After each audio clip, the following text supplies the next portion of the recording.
Hello, everybody. It's my pleasure and honor to be part of this group again. I'm sorry that I can only be part of the group when the speakers are in English, but it's a special honor today to be part of this English-speaking program. I've never actually met Laurie Paul, and we've been friends on Facebook. I've sent her some things relevant to her work. She's commented on work relevant to mine. So I can say that we're good Facebook friends. I hope that we can all be good friends in the better friends in the future, face-to-face friends, not just Facebook friends. I hope the same for all of us here, by the way. I hope COVID gets over soon and we can all meet together in Istanbul face-to-face in the not so distant future.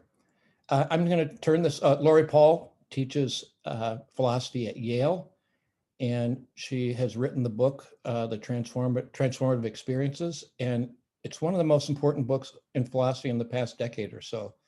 Widely commented on, it's richly suggestive. It goes in a lot of different directions. I think it's a really important work for us to reflect on, and I will turn it over to her. Thank you. It's a real honor and a pleasure to be invited to talk with you today. I'm going to share my screen and give you a talk on transformative change, which will cover some of the themes from my recent book and some of the things I'm interested in developing further. So let's see here.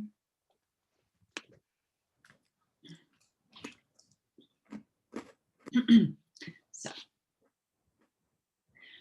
a traversable wormhole or a tunnel through space-time has suddenly opened up a few miles from where you live.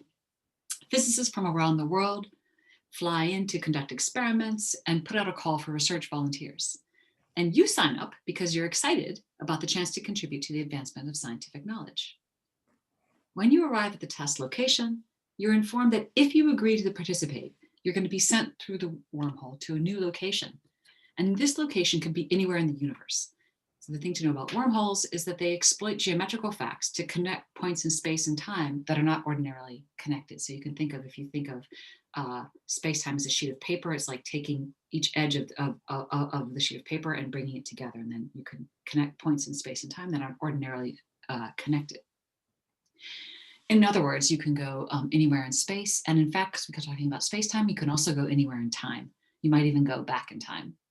Okay, so this is very exciting. The physicists assure you that it's safe if you travel through the wormhole and that you'll survive with no damage. Okay, so this means that you have an unparalleled opportunity. Going through the wormhole is going to bring unimaginable new opportunities.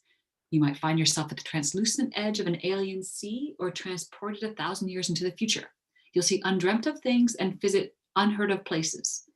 You have the opportunity to explore possibilities that the human mind has never contemplated. Okay, so in this imaginative scenario, this is pretty amazing, right? And you decide to do it. So now think about the evening before you're due to leave. As you reflect on your future, how are you supposed to imagine what's going to happen when you jump into the wormhole and beyond? Like, you know that you're going to experience many new and incredible things, but you don't know what they're going to be. So how do you mentally prepare? How do you plan? How do you make sense of what's about to happen to you? And the thing to notice here is that in a very important distinctive sense, which I think you can which I think you grasp through this example, you can't grasp the nature of your impending future from your current first-person perspective. In particular, in all sorts of interesting and detailed ways, you can't imagine what your future is going to be like. There's a sense in which you're staring into an abyss. Now, by saying you can't imagine what the future will be like, I mean that even if you understand the science, you can't grasp the nature of your impending future from your current first-person perspective. Okay. Now, what do I mean by that? Well, I'm just showing you a slide now where, from your first-person perspective, you're looking at a cyclist in front of you. Okay, and the cyclist that on the bike that's looking at the cyclist in front of them, right, is wearing a GoPro camera. So, and the idea is that we can distinguish between an immersed first-person point of view, which is what you're given basically from the viewpoint of the cyclist who's riding the bike, and who can then look at another person from a kind of third-person perspective, and the cyclist in front of you, you are viewing from the third-person perspective. Okay. Now, this kind of distinction between the first person and the third person can also be illustrated when we think about computer games. Okay, so when you have an immersive first-person point of view, when you play a computer game that has that point of view, it looks something like this, right? It's as though when you're moving around a space, you see it as though you're occupying the shoes of the character who's playing the game. And so what I'm arguing here is that in the imaginary wormhole example, although you can represent your future in some ways, you're gonna, go to where the scientists are and step into the wormhole, right?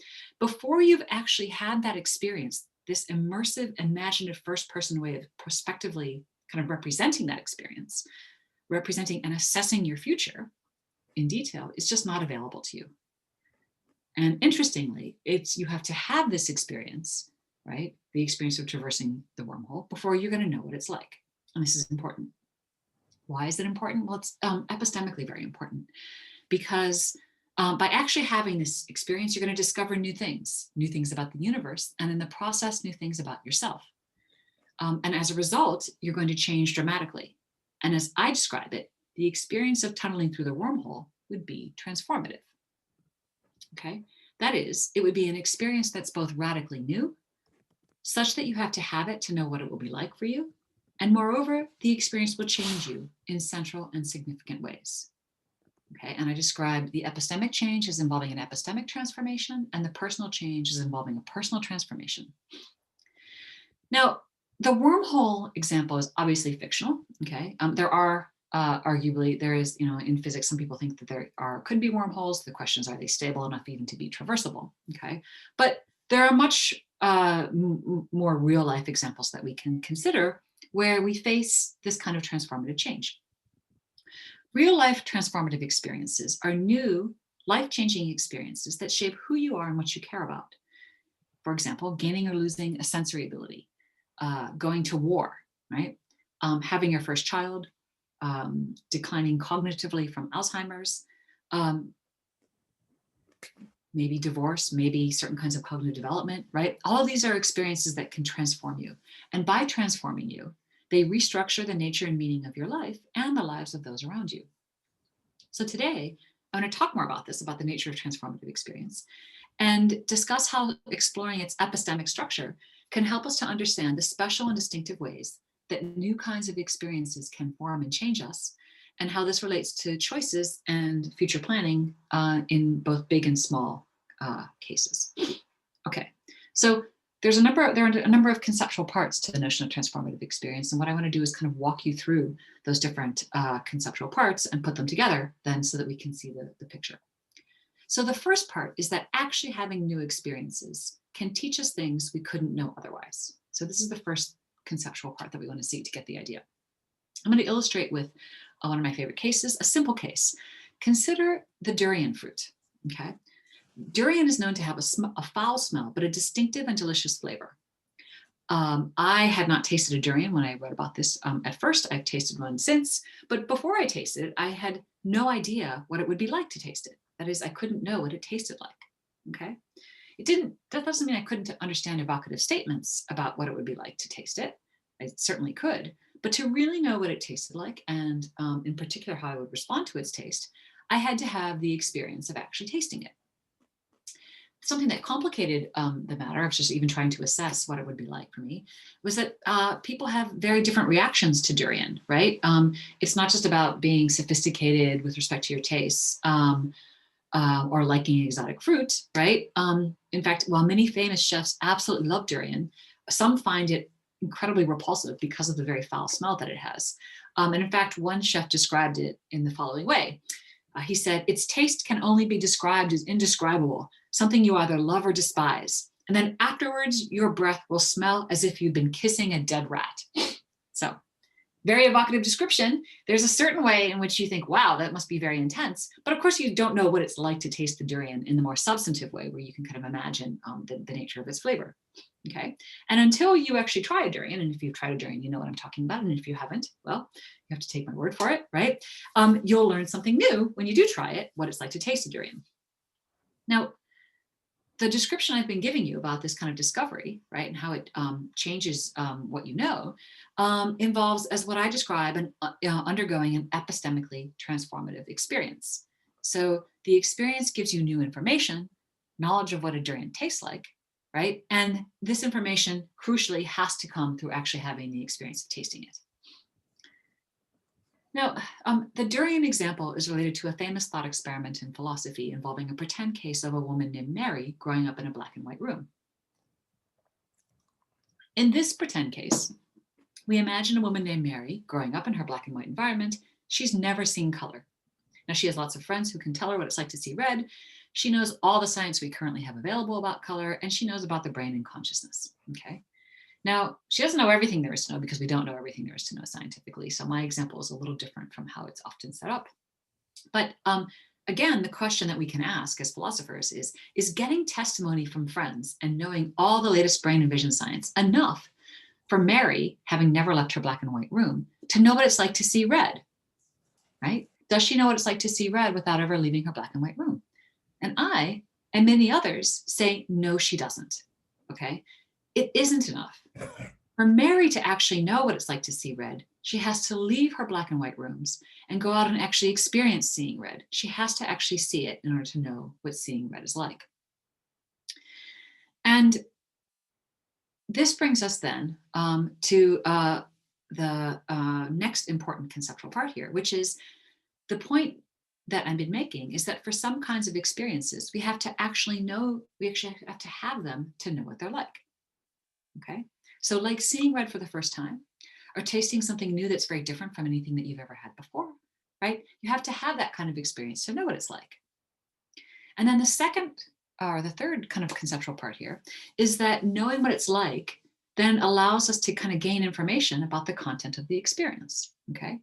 So trying a durian for the first time and seeing red for the first time are these sorts of experiences. They're epistemically transformative. And then by having them, we then are able to kind of represent and model what they're like.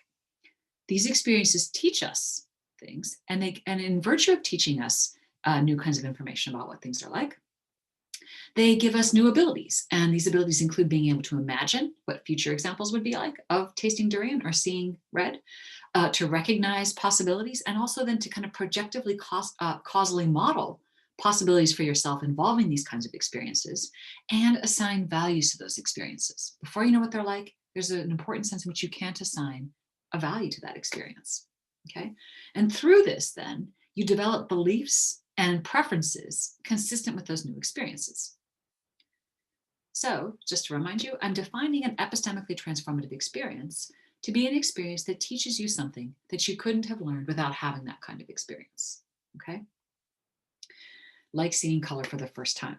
And if such an experience is truly new, we do have to have it before we can really know what it's like, okay? And that can be essential for a certain kind of human understanding or knowing. Okay, now, the last part of this idea is that this kind of information, this kind of knowing and understanding and value assignment can be important to us. And in particular, it can be important for decision making. Because if a decision crucially involves an experience or a kind of experience we haven't had before, then we might lack the information we need in order to make the decision about whether or not to do it in the way that we want to. So let me just walk you through an example using the durian again. Imagine that you're in Thailand for the first time, considering whether to have pineapple or durian for breakfast. How do you decide, right? Well, if you know what pineapple tastes like, then you're able to assign value to the outcome of eating. Like, do you like it? How much do you like it? How tasty is it, right? But if you're comparing it to whether you want to have pineapple versus durian, and you've never had a durian, then you can't assign a value to how much you like or dislike the taste of durian, okay? If you've never had a durian, the value of the tastiness of it is not defined for you, okay? Because you don't know what it tastes like. So when you're calculating the value, making a value comparison, there's a certain part of the equation that's going to go undefined. If you can't assign value to eating the durian, you can't compare the value of its tastiness to the tastiness of the pineapple to choose which one you would prefer. Okay. And again, the problem arises because when an option involves a new kind of experience, a radically new kind of experience like this, you lack the ability you need to run the imaginative simulation, right, for that option, because you don't know what it's like to have that experience. So you can't choose between you can't choose and decide what you prefer, the taste of durian to the taste of pineapple, because you don't know what durian tastes like. The same issue arises in the Mary example.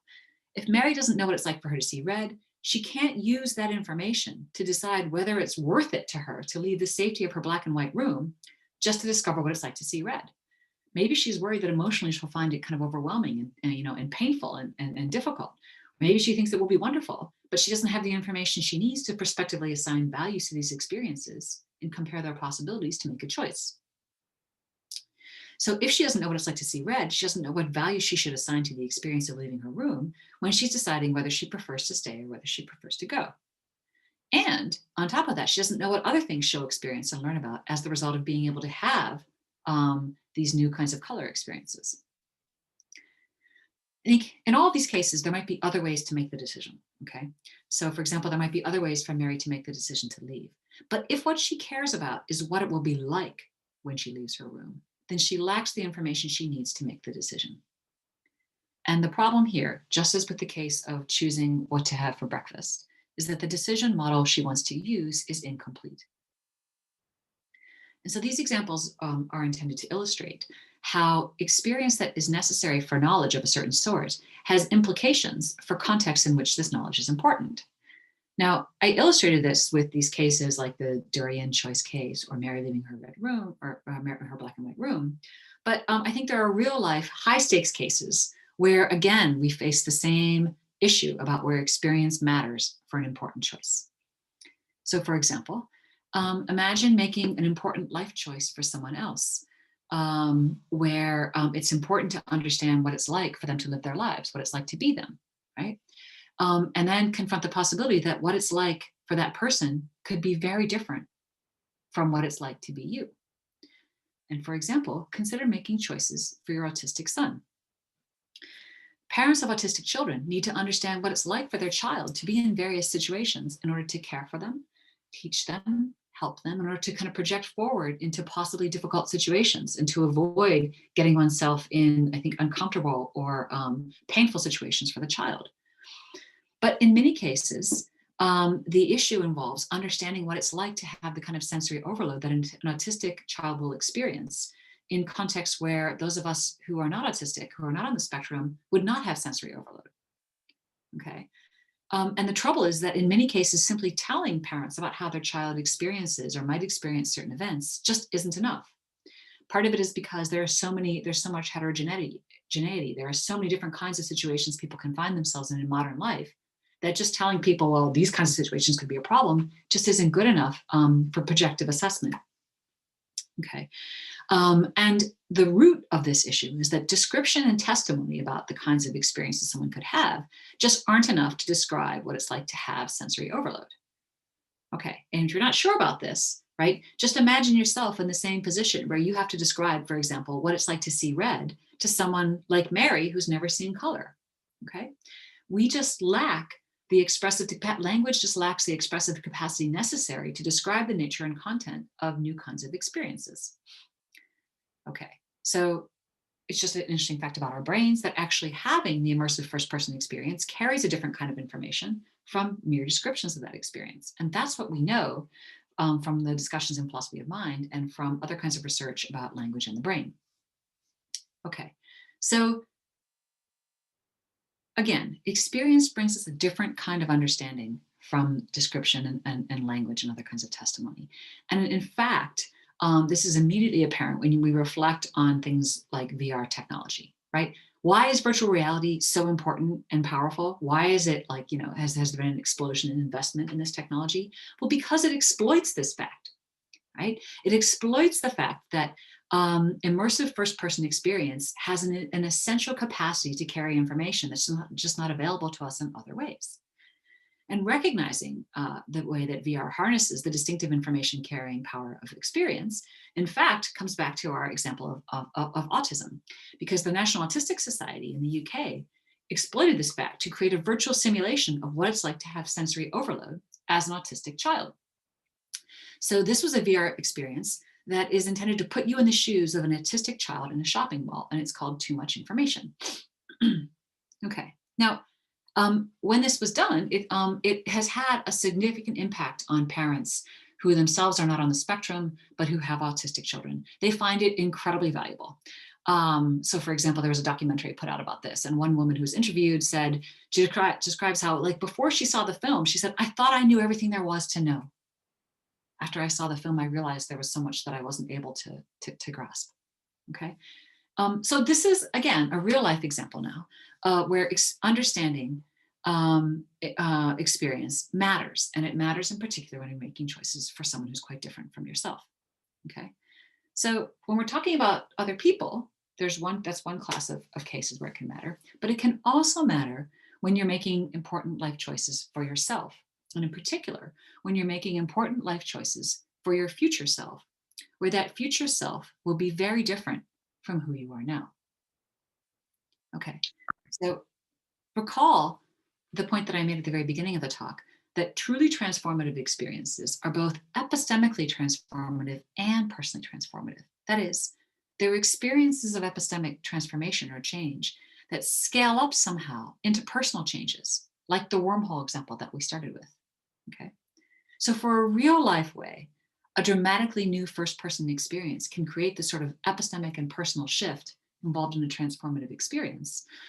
Consider a congenitally blind adult who is about to have retina surgery in order to become sighted. So consider the parallel in particular to the wormhole example we started with. Think about the blind man's epistemic situation the night before his operation. He knows that in the future, the nature of his lived experience is going to be vastly different. And presumably he's heard plenty of testimony and discussion about what it's like to be sighted, about what it's like, for example, to watch movies or to see sunsets and to cross a busy street unaided, okay? But in a deep and fundamental sense, he doesn't know what it's going to be like for him to live his life this way, okay, as someone with ordinary vision. In this situation, the nature and structure of his life is about to change dramatically, and he knows it will change, but in an epistemically deep and important sense, he doesn't know how it will change. He can't, in particular, imaginatively project himself forward in time to know what it will be like to be sighted. And moreover, he can't make this projection, and he knows that whatever that experience is like, it's going to change him deeply, fundamentally, and personally. The way to put this is that the blind man faces a first personal problem. He faces an epistemic wall. And this wall is created by the transformative nature of the experience involved in the choice, one that blocks him from understanding from the inside who he will become as the result of the operation. And so we can put it in the following way. The blind man can't prospectively assess his future first-person point of view. He can't imaginatively capture or simulate salient features about what it will be like to be that future self, what it will be like to live as a sighted person. And in this sense, he can't know, then, in a salient way, what the future brings or who he will become. The only way for him to know it is for him to have the experience and allow himself to be transformed through having it. This transformation will change him irreversibly and will reveal to him a new kind of life as he becomes a new kind of person. And then this brings us to an issue, right, involving choice. In particular, how is he before the operation supposed to make informed, rational plans and choices for the future sighted self that he's going to become? Relatedly, how is he, before the operation, supposed to be able to give a fully informed consent to create this new change in himself? Okay, so what we've contemplated then is one of the real life ways we can actually go through a wormhole, okay? When you find yourself about to enter a wormhole, it's a radically new experience, and there's an important sense in which you cannot prospectively imagine your future. And given that this future will change you, you cannot prospectively see from the inside who you will become as the result of the experience.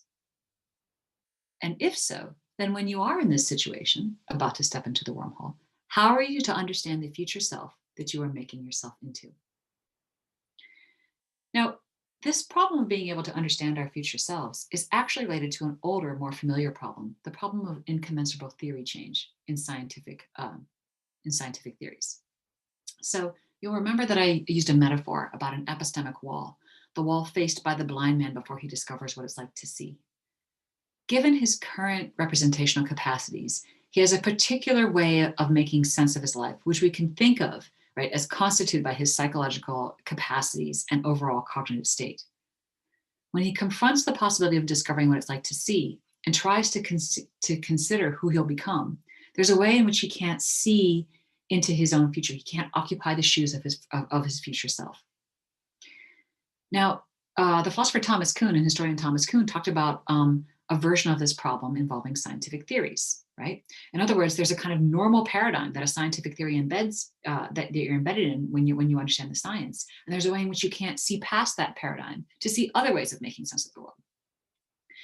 For the blind man, when he's about to undergo a life-changing transformative experience, he faces the possibility that his current self and its perspective will be replaced with a new self, the sighted self, and that new self's perspective.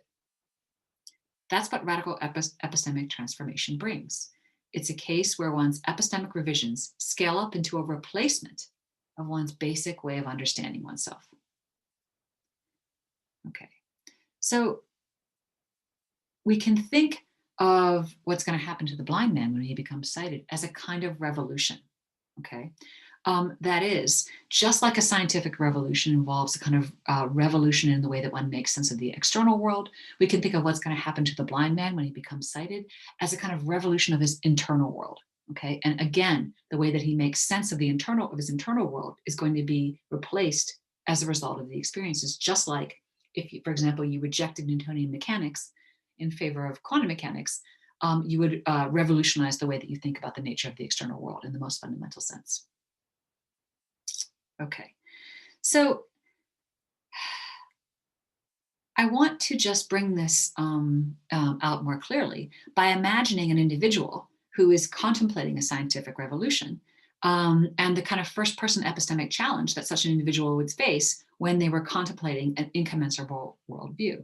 We have a quote here from Boston Frosten, way too long, which you can read it if you like. The main point to bring out is to say that, look, a person totally inside a certain scientific world picture, right, is going to have trouble when they're embedded in that world picture, understanding a radically different one.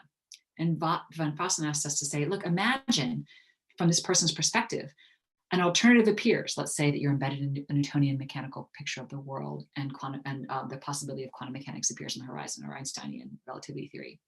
This alternative appears. Some people are beginning to talk about a strange new theory, which makes absolutely no sense from within the framework that you're relying on, violating some of the most basic commonsensical expectations of what nature can be like, right?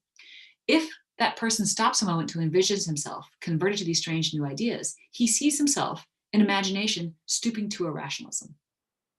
So this is the problem, right, of revolutionizing your worldview, making yourself into a different self, right? Because just as we can see how someone could be unable to reconcile incommensurable scientific perspectives on the nature of the external world, we can see how someone could be unable to reconcile incommensurable personal internal perspectives on the nature of who they are, okay?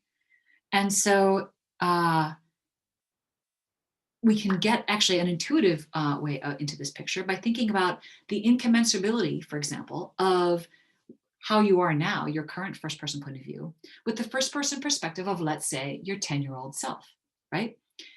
Imagine what you were like when you were 10 years old. I think there's a way in which you can't really imagine yourself into your shoes as a 10-year-old. There might be things that you can remember, but that child's first-person perspective is simply incommensurable with your first-person perspective now. Such incommensurability happens gradually rather than quickly, of course, but it's still a species of transformative change, right? That we can see when we juxtapose you as a 10-year-old with who you are now. If you want another example, try to imagine yourself as in great old age, right? And think of yourself now and think of the incommensurability between the way that you would make sense and experience of the world if you were sort of declining from dementia, as opposed to how you make sense of the world now. There's a certain way in which those ways of making sense of the world are incompatible. Now, interestingly, there's influential work in psychology on conceptual development that supports this view, and it was most famously developed by Susan Carey. Susan Carey develops precise, empirically informed arguments for conceptual incommensurability in the stages from a child's conceptual development into an adult. Most of her work is on very young children, but we can also say the same about adolescents, as it turns out, also have substantial cognitive development, right? As she puts it, conceptual development involves discontinuities resulting in systems of representation that are much more powerful than, and sometimes incommensurable with, those systems from which they're built, okay? And one of the examples that she uses is the concept of number. So as it turns out, very young children don't have the same number concepts that we do. For example, early on, they just have concepts of one and many.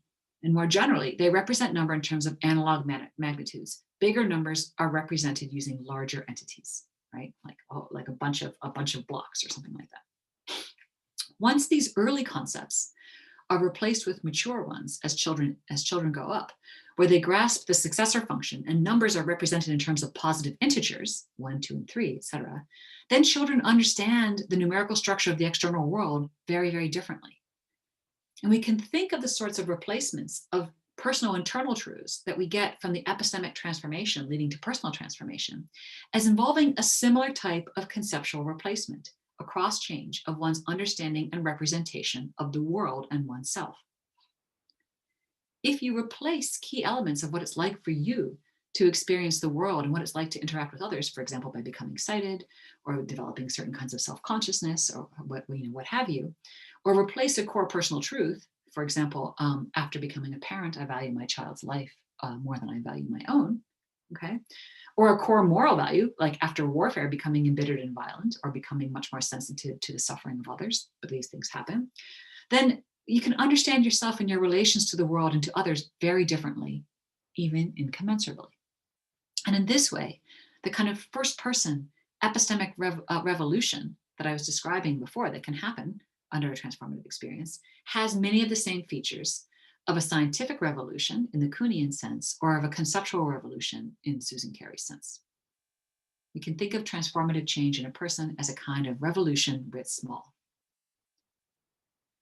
Okay, now that we have this framework, we can use it to better understand life-changing experiences like gaining a sense capacity, emigrating to a new country, or say becoming quadriplegic.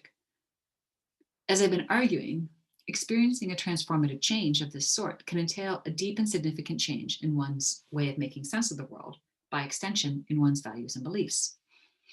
And if we think of yourself at a time as realized largely by what you care about and how you make sense of the world at that time, then who you are as a self changes. And in this sense, transformative experiences change who you are. And this matters, and it matters in particular in certain kinds of decision contexts. And those contexts include making plans for your future self. In decision-making cases involving life-changing experiences, this change in self can create, I think, deep and tricky problems. And that tricky problem involves the way that the new experience can change your values and by extension yourself in a way that is revolutionary in the way that I've described. Okay. Now, my favorite example to try to explore the kind of existential and decision theoretic implications of this involves a case of an unwilling parent. So I've argued elsewhere that becoming a parent, and in particular, I'm interested in becoming a mother, but becoming a parent can be transformative. And at least in the ordinary case, if you're a woman who physically produces a child, you can go through a distinctive and unique experience when growing, carrying, and giving birth to the child. And in process, you form a particular distinctive kind of attachment to the actual newborn that you replace. And the way that you experience this relationship with your child, that is the way you experience standing in this distinctive mother-child attachment relation, will involve an epistemically and personally transformative discovery. I think this also extends to new parents generally, but I like to focus on the case of the mother because that's the one that I understand because I have 2 children. Okay, so those that are about to become parents for the first time often have a sense of the impending magnitude of the change. They know that they're about to experience a massive change, even though in an important sense, they have no idea about what's coming down the pike. Okay. And by the way, this issue can come up with like having more than one child. And in fact, I've argued that the kind of transformative change involved is kind of like almost becoming a vampire. Okay. So, and I can go into that if anyone's interested about what I'm saying there. Now, but let's go back to the case of the unwilling parent. Imagine someone who finds the thought of becoming a parent to be completely alien to how they live their lives and what they care about. They regard parents, let's say, with pity and amusement, or maybe just as very, very different from the kind of person that they are.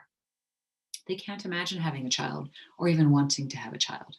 But then they discover that their partner is pregnant and they end up becoming a parent, right?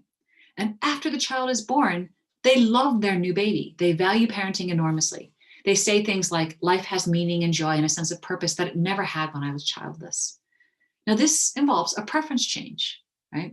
And in particular, the preference change was both transformative and importantly, endogenous to the process of transformation. That is, the preference change was endogenous because it occurred only in virtue of having the transformative experience itself of becoming a parent. The endogeneity in these types of cases formally involves the issue of act-state independence. Okay, in other words, what we're talking about, right, is that these kinds of decisions involve a violation of act-state independence. Laurie? Yes. Sorry to interrupt, but most of these people are not native English speakers. Can you explain endogenous? Oh, okay. So what endogenous means is it's sort of within the process. So, or internal to the process. So, when I said that the change was endogenous, I meant that it's the changes in transformative experience is endogenous in that it's the experience itself that brings about the change rather than something else. And this is actually the endogeneity is what is involved with the violation of act-state independence. So the thought is that ordinarily when we're making choices, the state of the agent is supposed to be independent of the act. So you choose something for yourself. And you're choosing to like maybe you want to go to Paris or whatever it is you want to do. Well, then you go to Paris and you decide whether you like it or not. But going to Paris also changed who you were and changed your preferences just in virtue of going to Paris, right? Then there's no simple answer about whether you prefer to go to Paris before you've actually undergone the experience of going to Paris because the change is endogenous. I'll say a little bit more about this, and I'm happy to talk about it more in the discussion. The idea is that in cases, for example, when you choose to become a parent, the experience changes who you are in virtue of having the experience. And so in this sense, there's no separation between the action that you're doing and the state that you're going to result in, okay? And given the kinds of epistemic changes brought about by the transformative nature of having this kind of experience, right? This entails that before the transformative change, a person like the parent or prospective parent can't project themselves forward into their future self in order to grasp what that future self is going to be like. And in particular, the puzzle comes from the fact that it's having the experience that's going to change what you're going to be like in the future. And this is what creates the kind of epistemic wall and the inability that we can have about grasping one's kind of future internal state before you actually have the relevant experience. Because if you can't grasp this, how are you supposed to make choices or plans in a fully rational way for that future self if you don't know what they're going to be like? So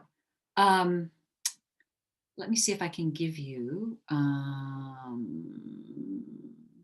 one more. Let's go back to the example of the reluctant parent, okay? So before becoming a parent, the person, let's say, utterly rejects the prospect of becoming a parent. And yet the person after having the child is very happy in virtue of undergoing the process of becoming that child's parent. This almost always happens. It doesn't always happen, but it almost always happens.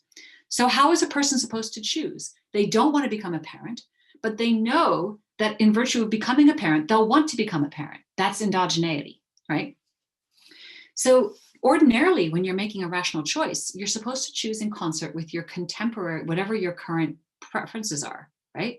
So the reluctant parent should choose not to have a child on this view, despite knowing that the self that they would become would be deliriously happy because they're supposed to maximize their current self's expected utility and current self's preferences. But that said, there's also an argument, which I think many people also find plausible, that you should choose to maximize your future expected utility, even if right now you can't understand how that would look. That is, you should choose to maximize your later self's expected utility, since that utility will be higher, even if act state independence is violated because of endogeneity.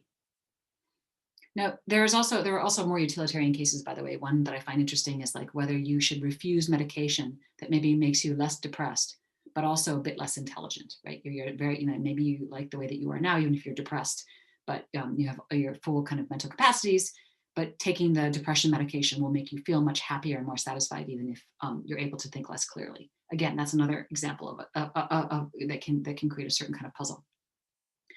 So in any case, and there's one more, which is, I guess, the practice of setting up advanced directives can also set up this kind of problem, right? These are practices where we allow an earlier self, one that might be epistemically incommensurable with a later self, the demented self, to make decisions for that later self when they're going to receive various kinds of care. And these kinds of advanced directives are often employed when someone is worried about the possibility of sudden and severe accidents, or they're diagnosed with early onset Alzheimer's, other kinds of cases where you know in the future you're going to decline, or you're worried that you could decline cognitively quite dramatically. The problems that I've been developing here about transformative change should motivate us, or so I argue, to rethink some of these practices, to see whether or not we're actually able, whether our current selves are actually able to make plans for those future selves in the way that we should, because often those advanced directives mean that that later self can't control the way that they're receiving care. Okay, so the thought is that our discussions of consent and planning for life changes and decision making need to do a better job of taking the possibility of transformative change into account, and a better job of addressing these hard questions about decision making and living lives with autonomy and freedom, even when we experience cognitive decline. Okay, now more generally, then, really the point of all that I've been discussing here is that I think we need to understand this kind of first person epistemic change more deeply, and the kind of transformative change that that can happen to us, right? To understand fully the nature of our lives and the life changes that we experience. And my hope is that we get a better sense of how dramatic changes in our lives can carry with them dramatic changes in who we are. And that we can accord a central role to the importance of assessing the first person experience of those changes, right? In order to make better sense of the philosophical nature of the self in contexts in metaphysics, philosophy of mind, philosophy of religion, and formal epistemology. Because I think these explorations have broad application for questions of bioethics, psychology, social policy, religious theory, as well as being of intrinsic philosophical interest. Thank you. Let's all restart our videos, and thank you, Laurie. What I've asked everyone to do, Laurie will do this quickly, but while people do this, I'm going to ask you a question or make a comment. Can everyone turn on their video so we can see everybody? We're going to get a photo here with Laurie, like Rini, I see you there. We only see, Laurie, your photo is still large. Mehmet, can you make it small again? So that everybody shows up on the screen. Have you seen the movie, Laurie, Sound of Metal? No, I have not. It was nominated for an Academy Award, and so was the actor. So I highly recommend it. I just happened to see it. And it's about a heavy metal drummer who loses his hearing. He goes completely deaf, and then he decides to get, he has to leave heavy metal, but he thinks he's left his whole life. And he goes to a place to learn to communicate in sign language. And he only does it reluctantly. And he always thinks that if he can only get his hearing back, his life that will be his happiness. That will be his life. But he's transformed by being in this group of people that can't hear. And then he can hear, but he does get the cochlear implant because he's sure that's the thing that's going to make him happy. And I won't ruin the movie for anybody. it is very difficult for him, and I'm sure you know this about when some blind people have been, it's fixed, they can see, they don't like it, and they want to go back to being blind. We're not really good at making judgments, even when, like in the baby case, there's pretty universal acclaim for the change that comes over when you have a baby. Not so true.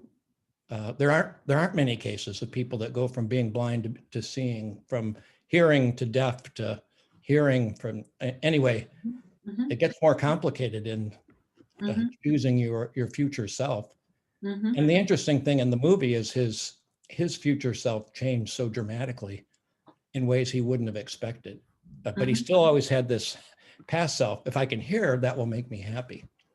That's hey, maybe it's just me with the view.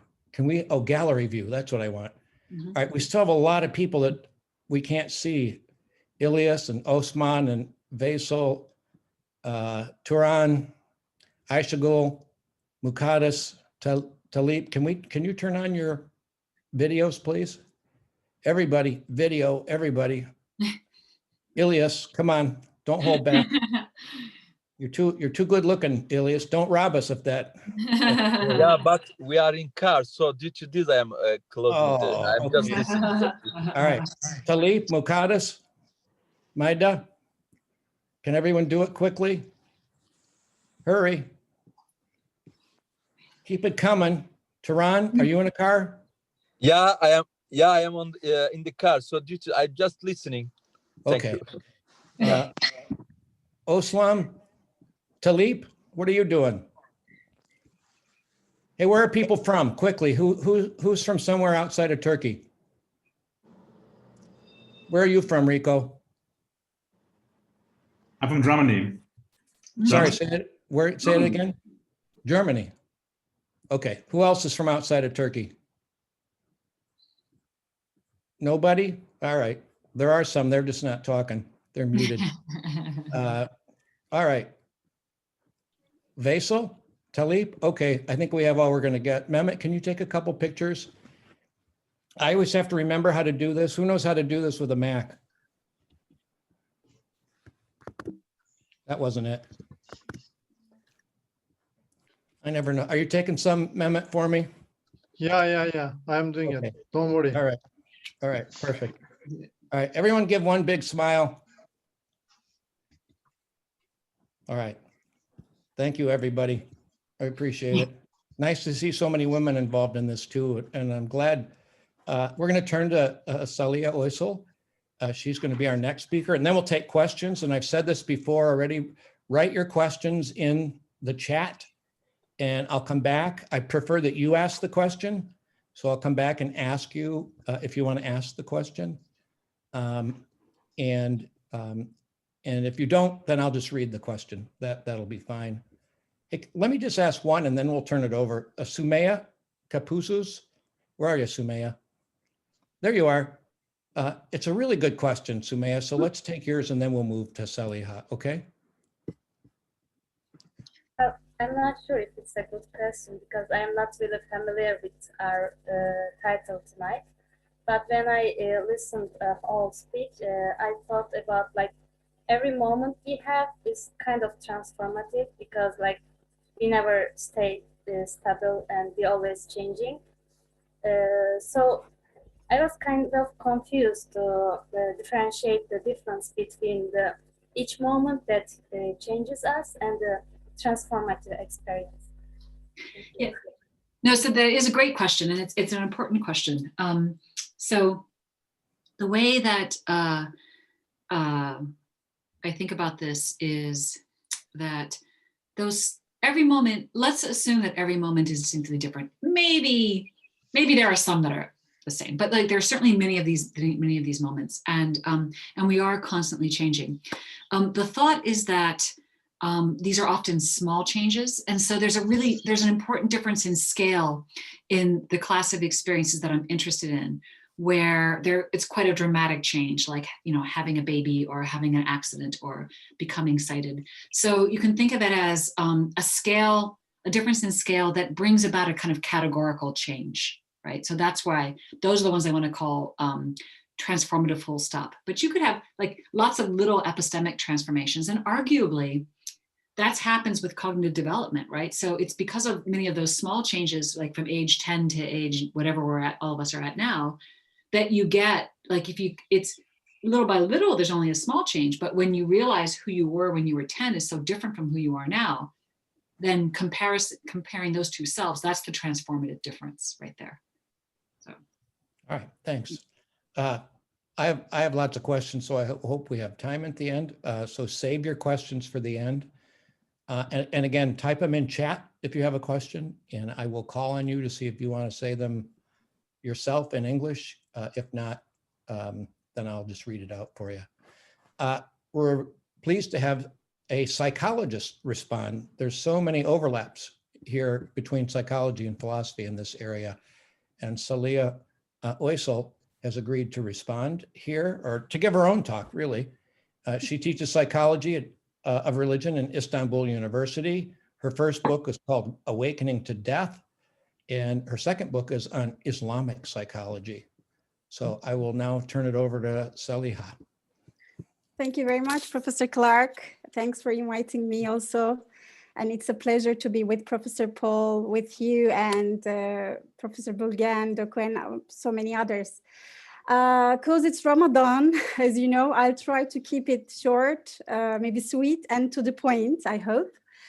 While Professor Laurie was talking, I remembered a quote by Heidegger, which I often use. He says, we shall never learn what is called swimming by reading a treatise on swimming.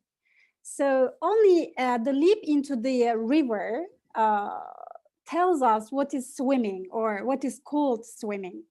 So the question is, what is transformative experience is asked a lot by the audience and some other readers, you know. This can never be answered by proposing a definition to it, we know.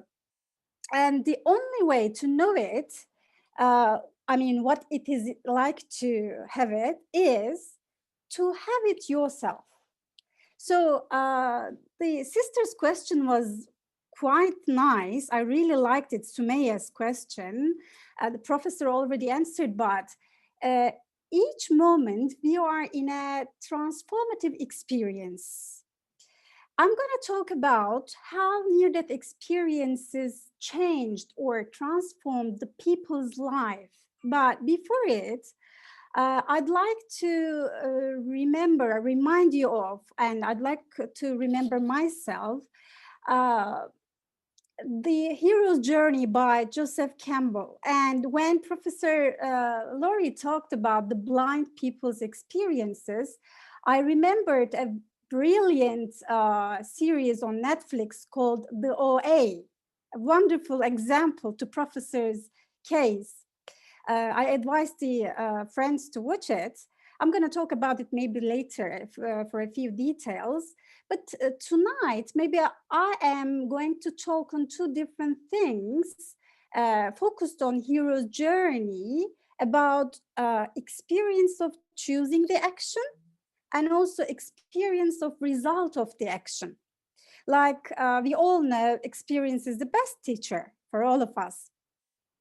So what are these transformative experiences? We know that these experiences are so impactful and they have got a profound effect in our lives. As a person who had already near-death experience before, I can say that I accept it as a transformative experience. So they really transform and we become a different person, we become different people. So potentially our values change, our preferences change. But what is the aim here? It's my question. While I was searching on this topic years back, remember when I go years back, all is to find the purpose of life. When I watch the OA, when I read the book of Transformative Experience by Professor Laurie, when I read the book Hero's Journey, and so on, they all tell me that the real aim is to find the purpose of life. So these experiences transforms the human's life, hopefully for better, because they might change your life to the negative side as well. Because they can be very diverse. But in my opinion, they are opportunities for personal growth, for personal development. Near-death experiences, out-of-body experiences, they are all for development. But the most important point is if we can guide them, or if these experiences are guided in the right way, then they can change us, they can transform us to a person who is more happier, or more joyous and more optimistic, maybe more healthy and more loving. So what we are doing here is we try to understand who we are and what our preferences are, what our desires are, and what are we doing here on earth. What am I talking about here with you? What is my aim? You know, I love a film when Nietzsche wept, you know, a very nice film. And also in his book, the same name, named the same, it says that man is something that shall be overcome. So these experiences should help us to overcome ourselves. Again, he says, make a choice between the truth, either the truth or the requirements of life. Do we prefer the comfort zone? Or, like Joseph Campbell says in his book, do we accept the call for adventure, call for the journey? Okay, we are already on our own journeys, but what is the gift that we get from this journey? And what do we do with that gift when we come back from the journey with a gift? Sometimes, you know, the journey itself is a gift. I remember also another book from, I think it was Clarissa Estes or something like that, but it really affected me. It was the women who run with the wolves. Please don't misunderstand me when I use the word of women. Of course, I want you to take it about for both men and women, for human being, for all of us. There it says, within every woman, let us say within every human being, there lives a powerful force filled with good instincts, passionate creativity, and ageless knowing. So here, important point is the life-giving messages of our own souls. Ibn Sina, Avicenna, and Farabi, and Al-Ghazali, and many other scholars from West and East, they all met on one point, and it was to discover our jawhar, the substance of our own core. Because, as you know, in mythological works and in Western world literature, we always see that it is mentioned, it is told to us that we were given an important diamond, a genius, a sir, before we came to the world. And we forget about it when we come on earth. So on our journey, we are looking for that genius, to explore it, to find, to discover our hidden side, maybe. Also, there are some other works that I remember. Mr. Jekyll's, it was affected by Jung's individuation theory. In that book also, you can see the transformation of the person. It's a very nice, brilliant book, Mr. Jekyll's Strange Case. It tells me really interestingly, a person can change, can transform for the best of himself if he wants really. you have two alternatives. Either you can maybe accept the call for the adventure and journey, or you can refuse it. It's all up to you. But here we should ask ourselves, what do I want for my future? What kind of a future self would I build up? When we look at the hero's journey, of course, from Campbell's work, there are many steps of it. We are all in ordinary world now, and there is a call to adventure always for all of us. And sometimes we refuse it because of some reasons, like we are not either ready or we are not good enough to go on a journey. But at last, we cross the threshold. In my second part of talk, inshallah, I'm going to tell about near-death experiences after a few minutes, which is directly about crossing the threshold and meeting a guide and getting the gift and coming back to share it with the community. In Mevlana's works, you always see that softly you approach to people with love, but you break the comfort zone. I think it was in his poems, I'm not sure, but I remember one of the lines, در ابریشم عادتا سوده بودم تو بابال پروانه من چه کردی, which means I was sleeping in the habit cocoon. What did you do to my butterfly wing? So I always use this saying, which I really like. It says, the seed dies to the tree, the caterpillar dies to the cocoon dies to butterfly, and death or going to a journey is not the end. Dying is not a problem, but it is all about what you die for, what you die to. Anyway, of course, it's a long story talking about the ordinary world and adventure and answer to the call or refusal of the call. But here, we should know that if we don't want to accept the call for journey, we should know that this will end up being trapped in a labyrinth, like Professor showed us. And the only way out is by going to the center, which is hidden in our heart or in our spirit, in our soul, we can say.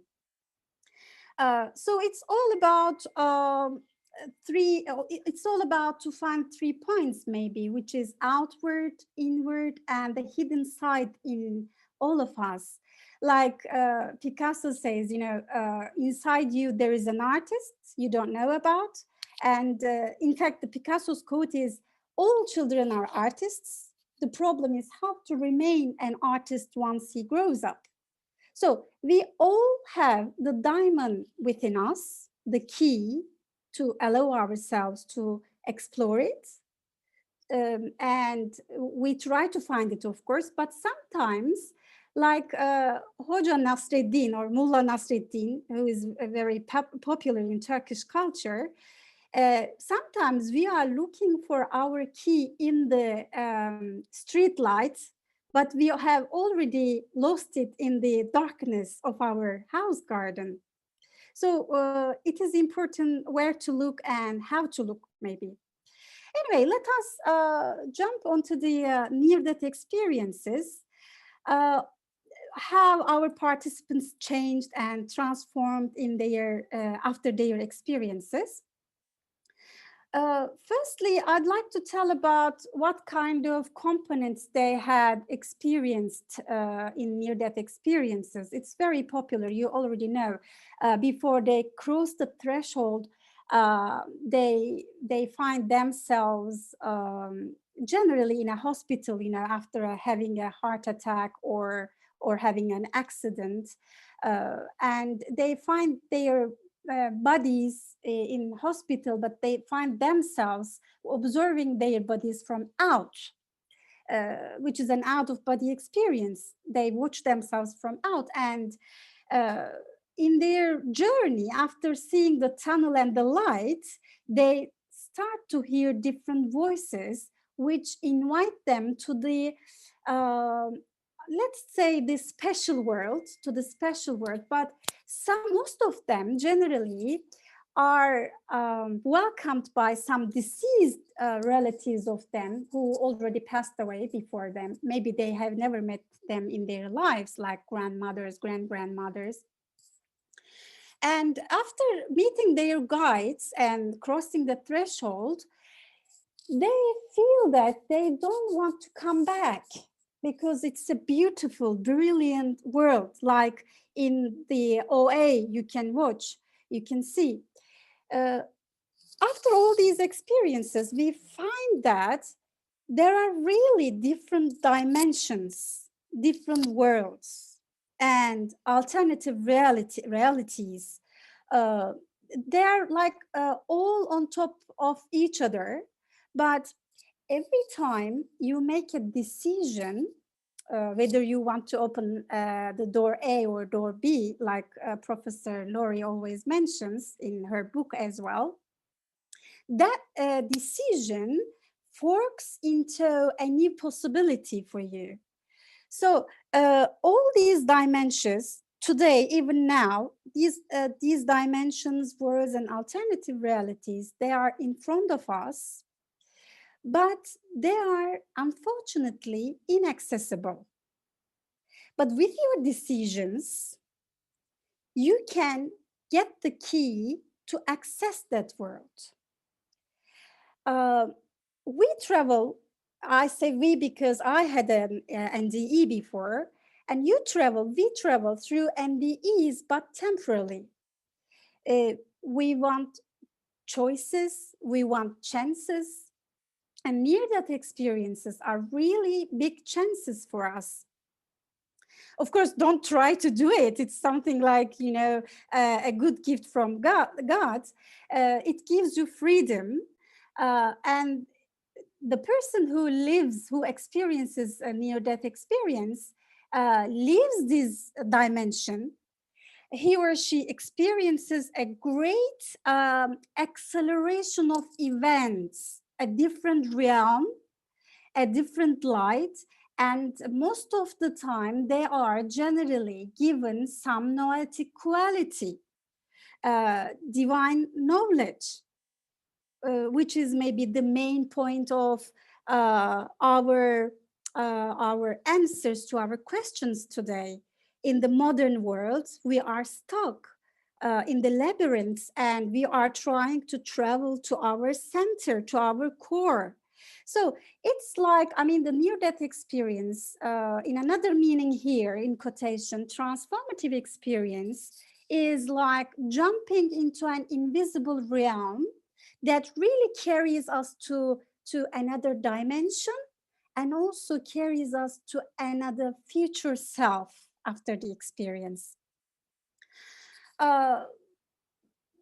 You know, I'm not going to define near-death experiences. It's already known, you know, people who are considered clinically dead for reasons like heart attacks, as I mentioned before, or accidents, or sometimes too much emotional depth, maybe, or physical maybe attacks. We really don't know the reason. There are many different reasons. We can find it in literature, but the main thing here is that we go to another realm, and in this realm, the experiencing returning to body, or leaving the body first, and then seeing the tunnel, seeing the light, talking to the deceased people, or angels, or other divine and divine people, or I don't know, maybe Jesus, maybe Prophet Muhammad. So these things bring us intense love and peace that people cannot define, and different colors of light, even by the blind people. Maybe they have never seen any kinds of colors on earth, but in near-death experiences, after they come back, they define their experiences and what kind of things they have seen, what colors they have seen. Interestingly, the examples they give is true, and they all surprises us very interestingly, as I said. So anyway, this phenomenon is very important. It really matters. Maybe it is not the only thing that matters, but it really does matter. So Carl Gustav Jung also has had this experience. He was in a hospital room. He describes his experience with different words, really, and he says that he cannot explain it with worldly words.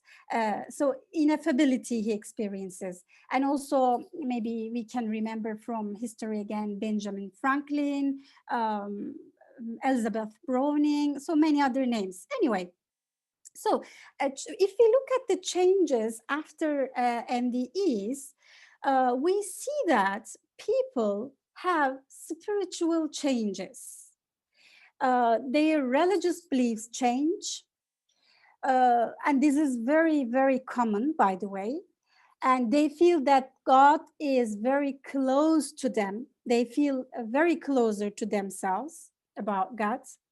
And also they change in worshiping because then generally, I remember from our participants, 2 of them were atheists, and they converted to, let's say, converted to Islam, and another one converted to Christianity.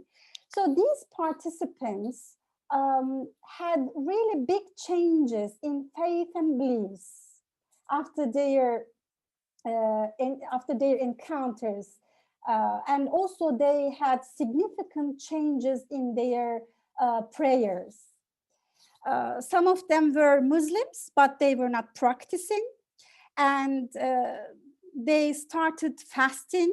They started praying Salah.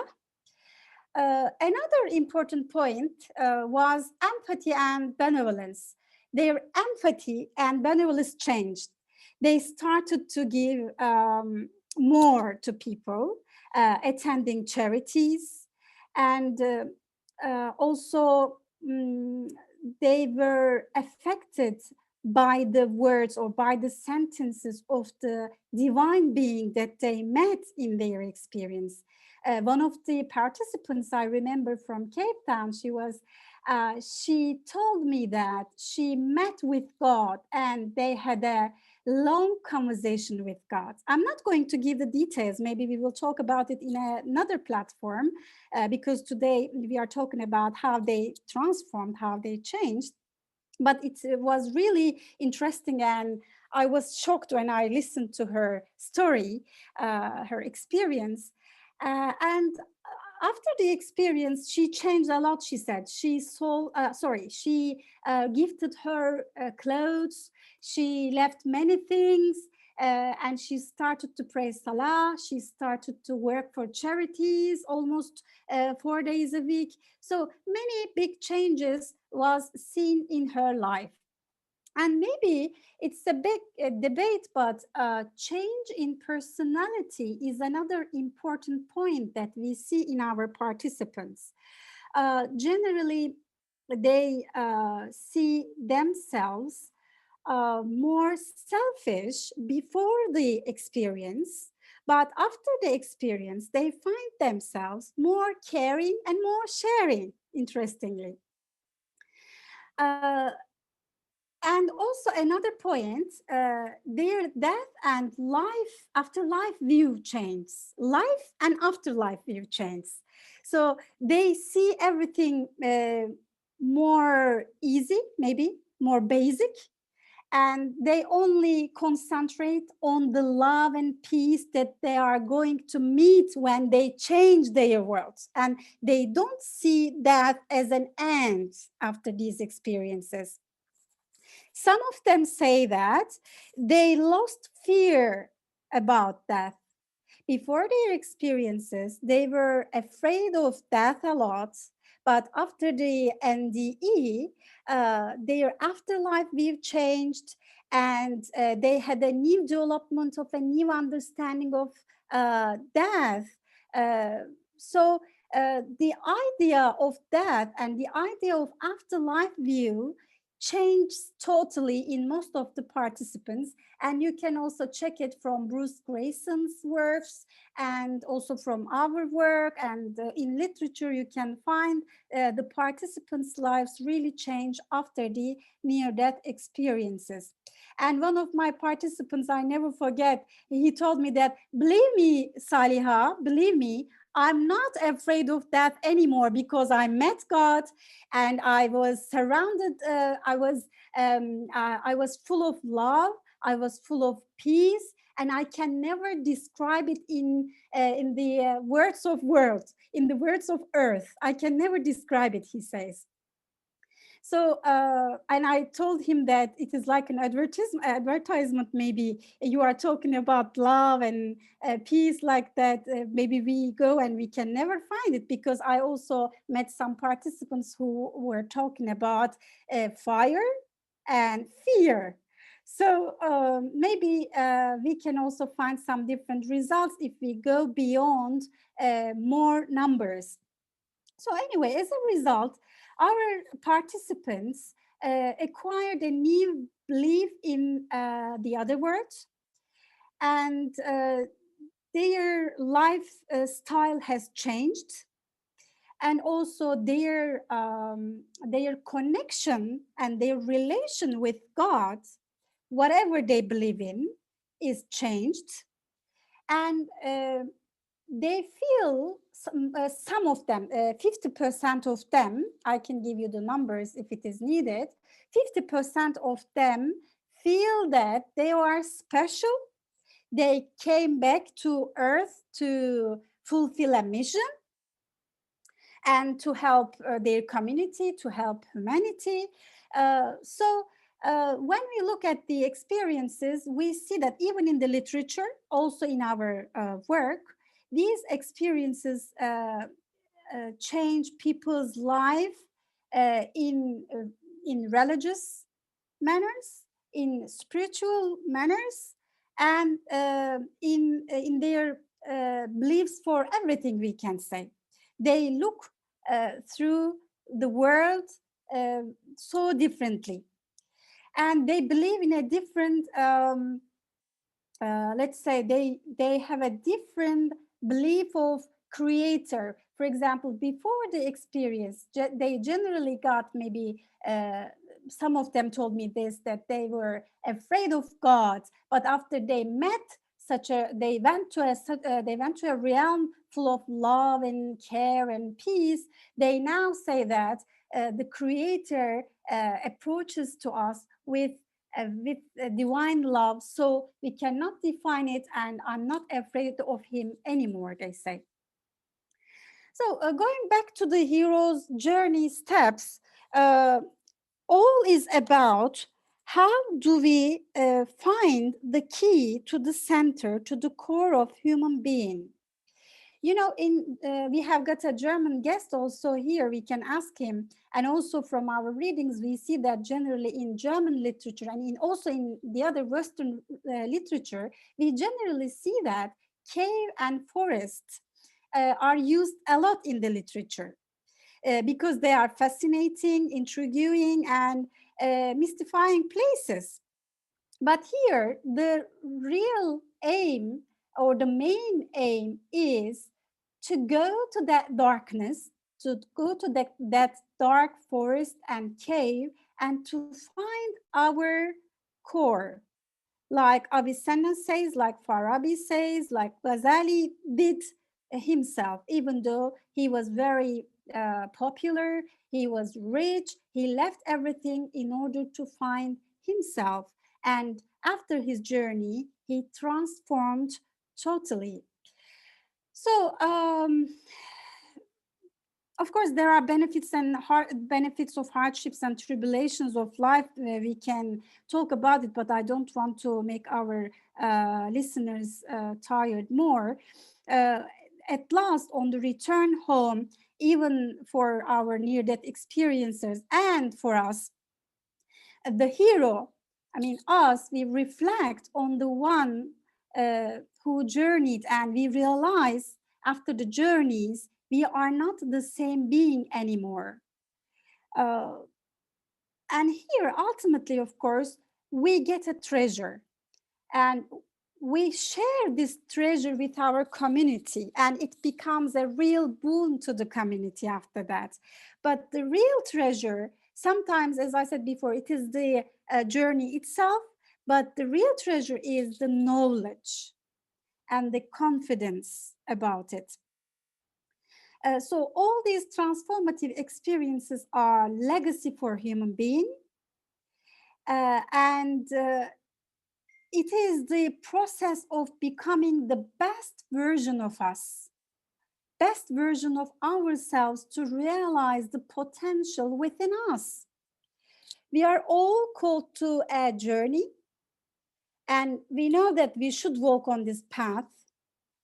But as the last point, like Rumi says again, who enlightens us and transforms our life for the better always by his codes, he says that yesterday I was clever, so I wanted to change the world. But today I'm wise, so I'm changing myself. I'm transforming myself. So my point of view about transformative experiences is this. Our goal is to understand ourselves better and to become more grateful, maybe resilient, confident, and productive in our daily lives, to work on bettering ourselves. Only after that, we can be in a better position to contribute positive change in the whole world for humanity. There are many good examples in Avicenna's Kaside Ruhiye about it. I'm not going to talk about it, not to make it long, but also in Matrix, we can see some transformations about it. As the last point, I can say that it's all about knowing, discovering, and becoming to purify ourselves. I remember again another film called Truman Show. You know, there he's on an island. I'm sure most of the audience has watched it. He's on a journey there on an island until the last moment that he tears up the walls and he discovers himself. He is in the labyrinth. He is stuck. He is trapped. So the questions after our journey that we should ask ourselves is, what form do I want to transform? And do I really want to discover my essence?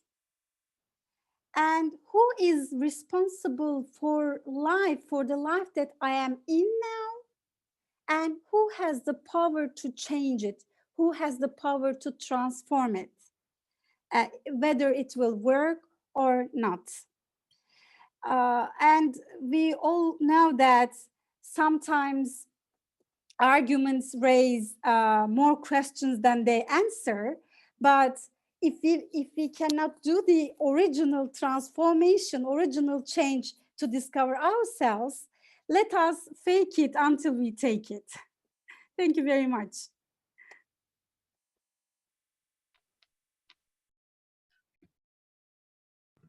Thank you, Saliha. I was muted. Really fascinating exploration of near-death experiences as a transformative experience. I wish your book was in English. I'd like to read it. I think there's like a William James varieties of transformative religious experiences that would be worth recording. I'm going to give you one example, and I don't mean this as a criticism of anything that you said, but I think philosophers will be interested in this story.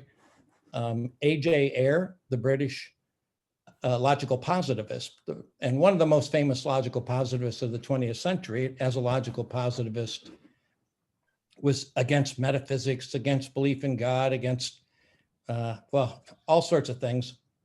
But in this case, against God, it's the important part. He had a near-death experience, which he writes about in his autobiography.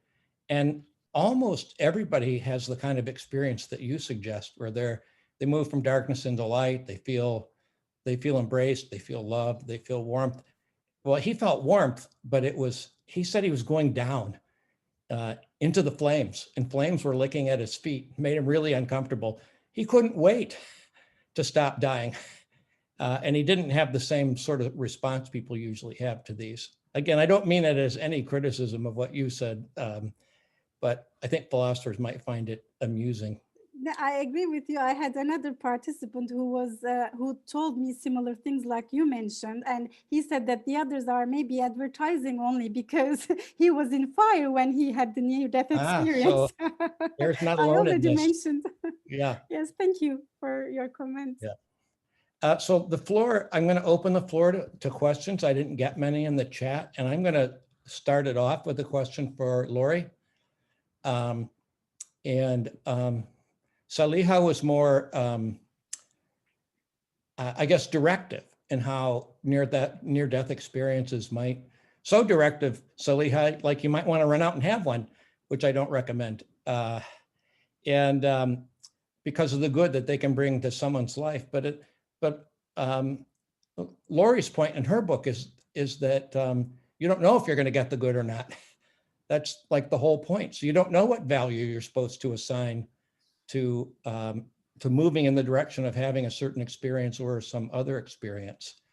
And so it doesn't fit the sort of rational decision matrix that we usually learn. Like there's some way to make a decision, you just have to plug in the values just right. But Laurie's point is you cannot plug in the values in really probably the most important cases. So do you think like it's just an irrational decision, Laurie, that it's neither rational nor irrational because you can't plug in the values, or are you sort of epistemically permissive?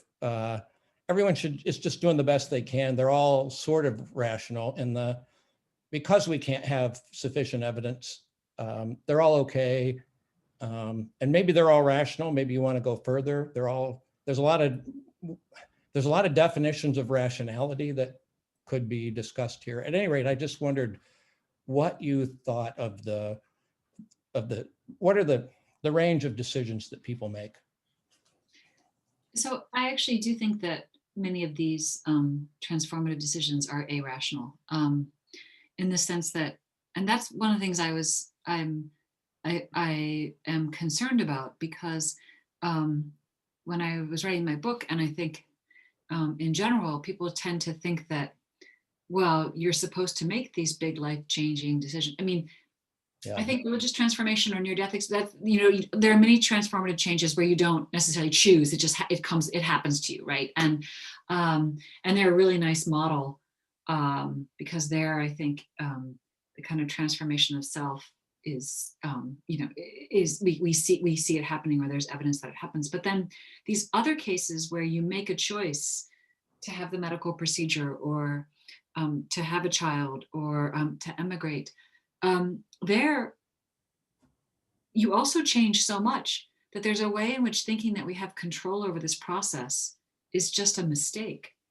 And so part of what I want to emphasize is that when we live our lives, as we live our lives, there are these points, you can think of like choosing a path to the right, or, the path forks to the left or the right, and which one do you choose? Well, there's a way in which that can be irrational, because if both directions lead to a new self, then we don't have the kind of understanding of what we're doing that you might have otherwise thought that we do, and which affects the way that we should praise and blame people for their choices, or the way that people should think about how they can make sense of mapping their futures.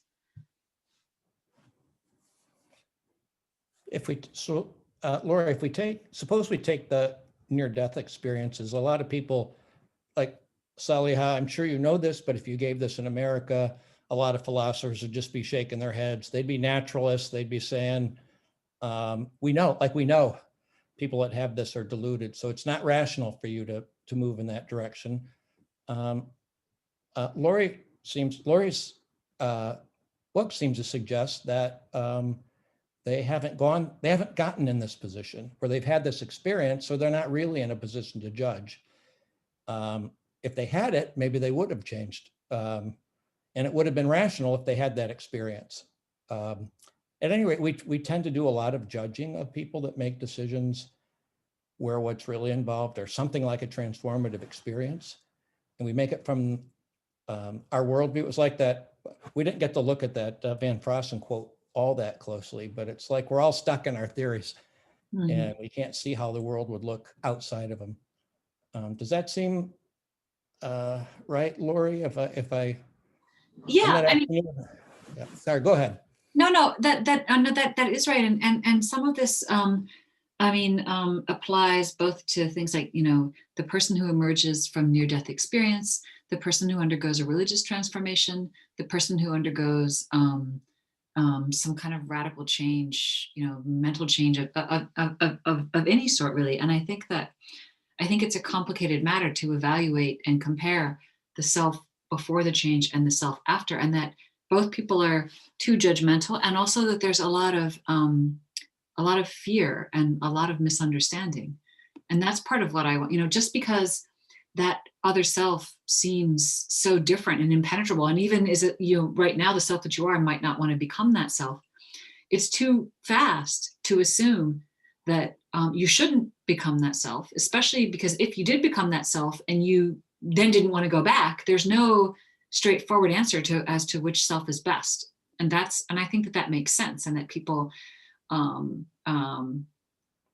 should look at the epistemic structures here to see how that makes sense. And it's an argument for a certain kind of tolerance of difference. Yeah. You probably know this about Bas, but late in life, he had a religious conversion. And he's a friend of mine. And he told me when he would go to conferences, people would out loud, like in tables of 12, you know what it's like at conferences, all these famous philosophers sitting around, and they would ask him personal questions about his conversion and laugh at him. They were all philosophers of science who were naturalists. And he would get laughed at. And the power of peer pressure or, wanting to conformity bias is super powerful in kind of shaping how we judge these things, what we believe, how, he was an older man and could stand up for himself, but he still hated those being put in those circumstances. He has a really nice paper that suggests that the individual conversion of a scientist from, let's say, someone who is committed to, I don't know, like I said, Newtonian mechanics, and then discovering relativity theory. And so obviously those are like those two views about the nature of time. They're incommensurable ways of thinking about the nature of time in the external world, and how. And that quote, the paper that the quote that I showed you, I think it may come from that paper, I can't remember, but where he says this kind of conversion of from one scientific perspective to another is actually perfectly analogous to religious conversion, in the sense that, again, the way that you make sense of the nature of reality just changes fundamentally, and and we need to understand the incommensurability involved. I've been doing a lot of talking. Does anyone else have any